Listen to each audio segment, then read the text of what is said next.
I found that nothing in life is worthwhile unless you take risks. Nothing. Nelson Mandela said, "There is no passion to be found playing small and settling for a life that's less than the one you're capable of living." Now, I'm sure in your experiences in school and applying to college and picking your major and deciding what you want to do with life, I'm sure people have told you to make sure you have something to fall back on. Make sure you got something to fall back on, honey. But I never understood that concept, having something to fall back on. If I'm going to fall, I don't want to fall back on anything. I want to fall forward. I figure at least this way I'll see what I'm going to hit. Without consistency, you'll never finish. So do what you feel passionate about. Take chances.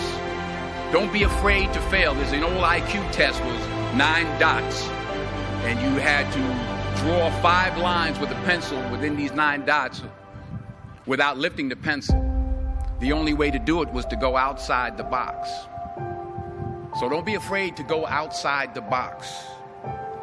Don't be afraid to think outside the box. Don't be afraid to fail big, to dream big. But remember, dreams without goals are just dreams. You can either live your dreams or live your fears. And I think the majority of people actually are not living their dreams, but are living their fears. So I want to ask you a question. What are your fears? What are you afraid of? What are you scared of? Because we all have fears, don't we? We all have something that's blocking us, that's holding us back. And as we begin to look at life, what we realize is that the reason that most people are not living out their true potential, and not doing all of the things that they would really like to do, is because of fear. When you face your fears, it's not as bad as you think it is. And when people tell you, I just can't do it, I can't handle it, I mean, really, I can't handle it, what they're envisioning is that they're not going to be here. They're going to clock out like you're going to die. Guess what? We all had occasions when we confronted our fears, we had to do something we felt uncomfortable with, we didn't want to do it, and we did not die. What you got to do to get the life that you want you to have, you got to put more air in your bubble. You got to blow your bubble up. Expand yourself. Take yourself out your comfort zone. Do not live in your bubble. If you stay in your comfort zone, that's where you will fail. So don't be afraid. You have nothing to fear. Guys, you already overcame all kind of stuff. Get that goal, get that dream. And so I'm telling y'all, you have come too far to quit now. You have invested too much to quit now. You have lost too much to quit now. Get a reward for your pain. Don't cry about it. Don't whine about it. Get a reward for it. I am constantly trying to find my new 100%.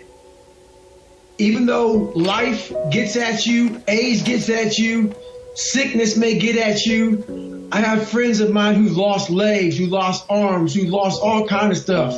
And they call me and say, hey man, what am I going to do now? I said, well, it's up to you to find your new norm. It's up to you to find your new 100%.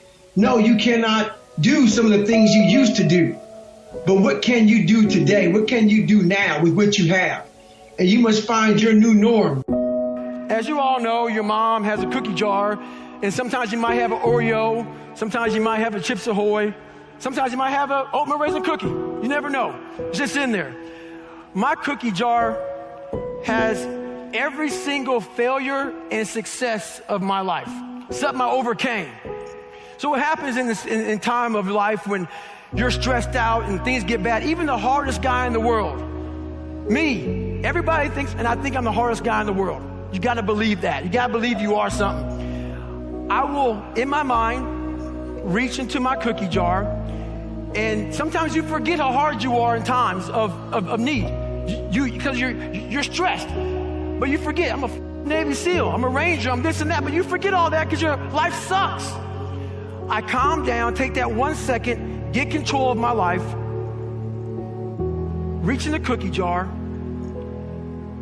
Well, you got called nigger your whole life, and you're now the only person in history to do this, and this. Put it back in the cookie jar, reset my mind. You have to remind yourself of how badass you really are in times of need. That's the cookie jar. No one has the most of everything. So when you measure yourself by numbers, you'll always be second, third, fourth, fifth in something. And I think by measuring yourself by needing to have the most of anything is probably a recipe for unhappiness. Of like, well, okay, I'm not gonna have the most of anything, but I'm gonna have the most money. You're still gonna be unhappy. Totally. Even if you have the most of something, doesn't mean you're gonna be happy. Totally. I think it was Albert Einstein who said it best, that not everything that can be counted counts, and not everything that counts can be counted. And I love that because it removes this belief that things are finite and limited, and they're not. If you want to be happy and successful, if no matter that there are 700,000 podcasts, if that is your dharma, if that's your calling, if that's your purpose, like, you can do that. There's no cap on how many successful soccer players that can exist at the same time. Or how many books are out in the world. There's no cap. There's no one stopping you, and that's the mindset that we're educated for, that scarcity and greed. And what's the difference between the monkey mind and the monk mind? Yeah, I'm glad you brought that up. So the monkey mind is what we experience on a day-to-day basis. The monkey mind is restless. The monkey mind is jumping from branch to branch. The monkey mind's trying to find a bigger banana. The monkey mind is constantly just like feeling flustered, dissatisfied, scarce, and overthinking everything. The monk mind is the exact opposite. The monk mind is calm and composed. The monk mind knows to be focused and aware. The monk mind knows. So everything in this book and everything that we're talking about is the transformation from the monkey mind that we experience to the monk mind. The monkey mind is almost the enemy to the monk mind. It's the opposite. Yes.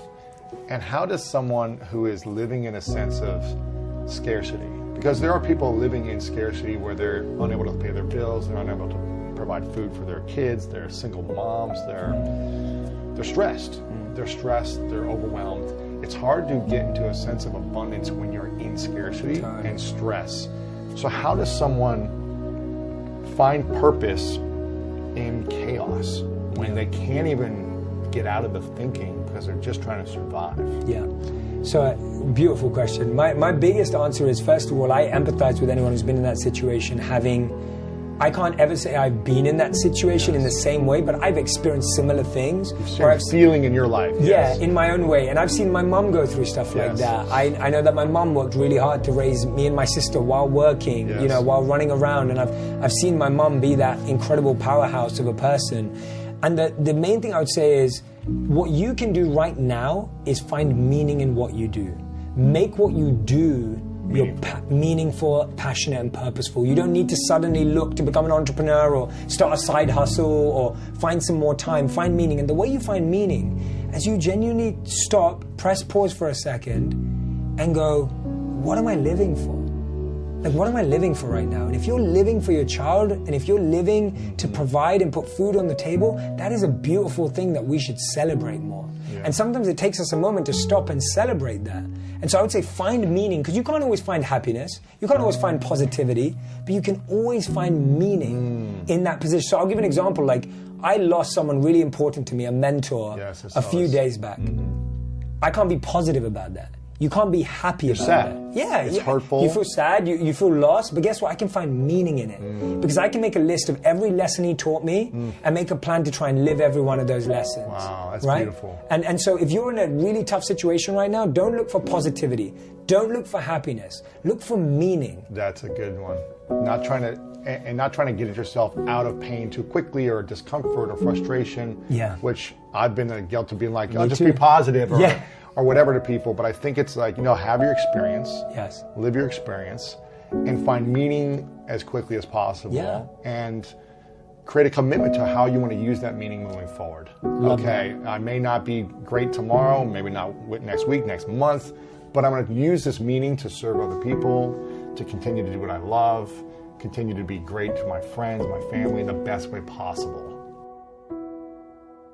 I think there are people who would be born with what I would call leadership leanings. They would have a tendency to lean or be gifted in that area, just like somebody's gifted in music or whatever. So I think that starts it, and I think I have that. But then I grew up in a leader's home. In fact, my father is 98, still living. Whoa. And in fact, until 2 years ago, was still working full-time and was a terrific leader. So I grew up in a culture and environment of leadership. And so when I look at myself where I am today, so much of it was caught from not only my father, but I've had great mentors throughout my life. In fact, while we're out here in Los Angeles, every time I come out here, I think of John Wooden, who mentored me for the last probably 11 years of his life. Whoa. And in fact, when you talked about this, sometimes you win, sometimes you learn, he did the foreword on that book. And he just loved the idea of how to get back up after you fail. So when you look at my home background, the leadership experiences that I had, because a person learns to lead by practicing leadership. And at a very early age, I was practicing leadership. And so it all comes together. And then when I began to realize everything rises and falls on leadership, I became really intentional, Tom, of developing my leadership skills. So I can remember, for example, I was probably, I don't know, maybe 26. I heard Earl Nightingale say on a tape that if you would spend 1 hour a day, every day, on one subject for 5 years, you could become an expert on that subject. So I said, wow, I want to become an expert in leadership. So for the next 5 years, I spent an hour every day reading about leadership, talking to leaders, asking leaders questions, practicing leadership, but it really was consistent. And when I started that process, I was thinking 5 years. Earl Nightingale said I could become an expert in 5 years. Okay, wow, leadership expert, hello. And so I kept, I was kind of like doing countdown, 5 years, 4 years, 3 years. I'm thinking I'm Cape Canaveral, okay. But something happened to me about halfway through that 5-year process. Instead of keeping asking myself, how long will it take? How long will it take? How long will it take? One day I began to realize how I was growing as a leader and the change that was happening within me. And I stopped asking the question, how long will it take? And I started asking the question, how far can I go? And everything changed that day. I realized that you can set goals and have 5-year goals, whatever, But I changed from a goal mindset to a growth mindset. And the fact that if I would be intentional in the areas of growth that would have the return and would fit who I was, then I could really be successful and help a lot of people. And that was a kind of a shift for me. And so when I wrote my first leadership book, I thought I would write one leadership book and I'd be done. I didn't think 100 books later. I had a lady the other day said, "You've written more books than I've ever read in my life." You know what I mean? But I didn't have any intention to write a lot of books. But growth allows you to continue to expand yourself and your world until there's just, so much more that you know and so much more that you want to share. So, my journey has been really one of understanding that if I every day intentionally grow, the question is just how far can I go? And I don't know that answer. I'm still growing. I'm still moving towards that finish line. We spend a lot of time talking about mindset from the standpoint of think positive so positive things happen. And I do believe in having a positive mindset, obviously. I think that the actions that you take are way more important in terms of developing that mindset. But we don't spend enough time on what you were just talking about, which is understanding how the automatic nature of worrying about stuff all day long, how that is making you less money, how it is making you less happy, how it is disconnecting you from your spouse, how it is keeping you unhealthy, and how it is a habit that robs you of joy and opportunity and power. And it is one of the easiest habits to break. Number one, your life happens in 5-second windows. Number two, in 5 seconds, you can control what you think, you can decide what you're going to do, And you can change absolutely anything, which changes absolutely everything. And so the 5-second rule is a mind trick. That's all that it is. A fancy way to call it is it's a form of metacognition. But it's basically a hack. It's a cheat code.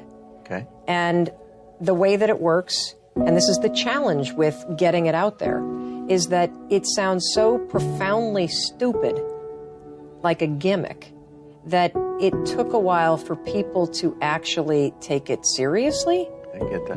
And to really stack up the science to make, anybody that interacts with it go, holy like this actually works. Yeah. So here's what it is. Basically, the moment you catch yourself hesitating or doubting or starting to worry or about to chicken out or shrink or shut up or whatever it is that you're about to do that is shrinking your power, you just go 5, 4, 3, 2, 1. You count backwards, 5, 4, 3, 2, 1. What happens when you do that? Don't do it out loud because it'll scare somebody. Like a psycho and be 5, 4, 3, 2, 1. I'm talking. Yes, exactly. No. My turn. Yes, exactly. Although I say it's so simple that people use it with their kids. This is a Saturday Night Live skit in the making, right here. Totally. I can see this. I would love that because that means I've really made it. True. Your kids will use it on you. So my kids will use it on me. So if I have a certain tone that comes out, I'll hear my 12-year-old go 5, 4, 3. Watch that tone, Mom. Just or Mom 5, 4, 3, 2, 1. I thought you were going to go to the gym. Yes. So by counting backwards, the kind of cheat code that you're doing in your mind is you are interrupting what are called habit loops that get encoded in the central part of your brain. And you are starting up the prefrontal cortex. It's a little trick that causes focus, and it's a lot like having a mantra because you're shifting gears. But the thing about having a mantra is, and I suppose that as you count backwards more and more and more, you become used to it, but it becomes a habit that triggers action. So what you do is you go 5, 4, 3, 2, 1, cut off this part of the brain, awaken this part of the brain, and then move. And what happens with the counting backwards is there's nowhere to go after 1. And your mind is socialized in a countdown situation to go. Yep. And so counting up won't work because you can keep going forever. And you do it in many aspects of your life, so it's actually not something that requires any focus.